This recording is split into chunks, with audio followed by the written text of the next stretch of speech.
আমরা এসছি washing machine কিনতে একটা, এখানে দেখবো এবার ওয়াশিং মেশিন একটা, অনেক ভ্যারাইটিস নতুন নতুন আইটেম আছে, এখান থেকে একটা নেবো। বালতি দিয়ে যদি ফ্রন্ট লোডে আপনি মানে টপ লোডে যদি আপনি জলের হিসাব করেন তাহলে মোটামুটি 10 বালতি জল লাগবে, সেটাই যখন আমি ফ্রন্ট লোডে চলে যাবো 6 বালতি, মানে জলের পরিমাণটা কম লাগছে।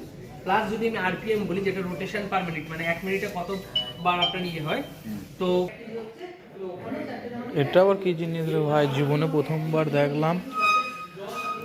আর দাম 55,490।